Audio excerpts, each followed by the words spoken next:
Hello, it's Dr. Gary Burton coming to you from beautiful sunny Florida, and today we're going to talk about what to expect following an abdominoplasty operation. Now, I posted a video earlier about the abdominoplasty procedure, so if you're interested in knowing more about this operation, check out that video. When you come back to the office on your first postoperative visit, a couple of days following the operation, we're going to take off your abdominal binder and the underlying dressings. We're going to assess the incision. We're going to clean it with a surgical soap solution and reapply the underlying gauze and rewrap you in your binder. You're going to remain in a binder or some form of compression from anywhere from 1 to 3 months following the operation. After you return home, you can eat right away. I recommend doing something mechanically soft, something bland. Once again, eating rice, cereal, toast, oatmeal, things like that. On day 2, you can resume a full regular diet, but take it slow.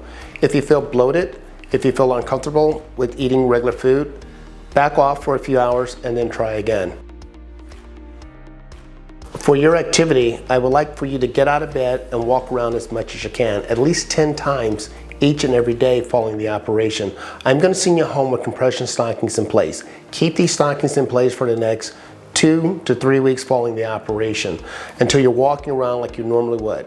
For the first 2 weeks after the operation, you're going to walk bent over or slightly flexed at the waist. This is because we're going to remove half your abdominal wall skin. The skin of your lower abdominal wall, we're simply going to remove it. We're going to take the upper abdominal wall skin and stretch it down. This is going to bend you over or flex you at the waist, and you're going to walk flexed at the waist for the first 10 days to 2 weeks after the operation. After that, the skin is going to relax somewhat and you should be able to stand up fully erect. Otherwise, as far as physical activity, take it easy. No strenuous activity. I don't want you to go to the gym and really get your heart rate up, because if you do, you're going to get your blood pressure up and that can lead to more postoperative bleeding.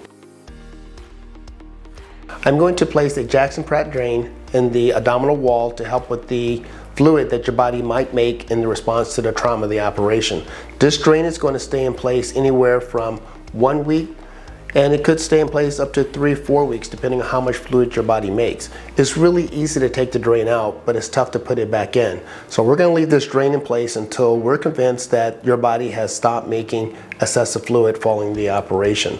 The magic number that I use is 25 cc's over a 24-hour period. If your drain's putting out 25 cc's or less over a 24-hour period, I can simply cut the one suture holding the drain tube in place and remove the drain. Once again, it's easy to take the drain tube out and tough to put it back in place. The last thing we want to do is take this drain tube out too early and have you form a seroma or a hematoma following the operation.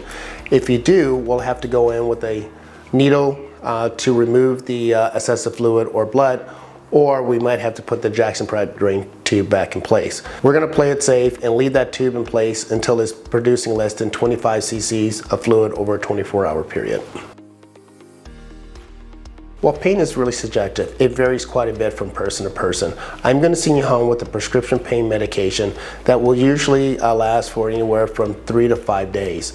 After this, we're going to wean you off the pain medication and try to get you on Tylenol, Motrin, or nothing at all. But once again, the pain medication is totally optional. Some patients will prefer and will take the prescription pain medication. Other patients will take Tylenol or Motrin from the beginning, and yet some patients will take nothing at all. Once again, pain is very subjective and it's going to vary quite a bit from person to person. Other medications I'm going to send you home with, one is going to be Zofran for nausea and vomiting, and 2, I'm going to send you home with an antibiotic that you're going to take by mouth for 3 to 5 days following the operation.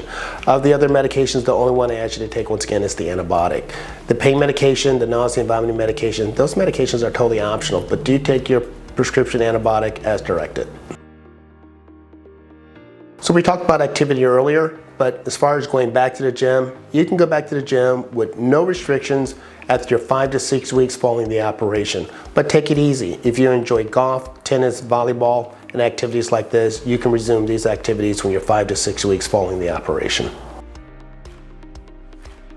As far as the bruising is concerned, you're going to have some bruising from anywhere from 3 to 5 weeks, and swelling can be anywhere from a month to 3 months.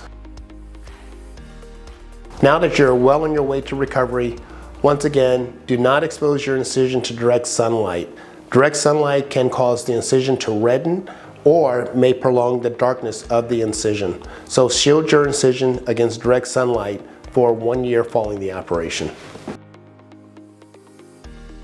Most patients following the abdominoplasty surgery will form a nice thin line bikini cut scar and also a thin line scar around the belly button. But some patients will form a widened scar or a thickened scar. If you see this happening, notify your surgical team because there are some things we can do. A simple thing we can do is to apply a silicone sheet over the scar and apply gentle pressure to flatten the scar. For most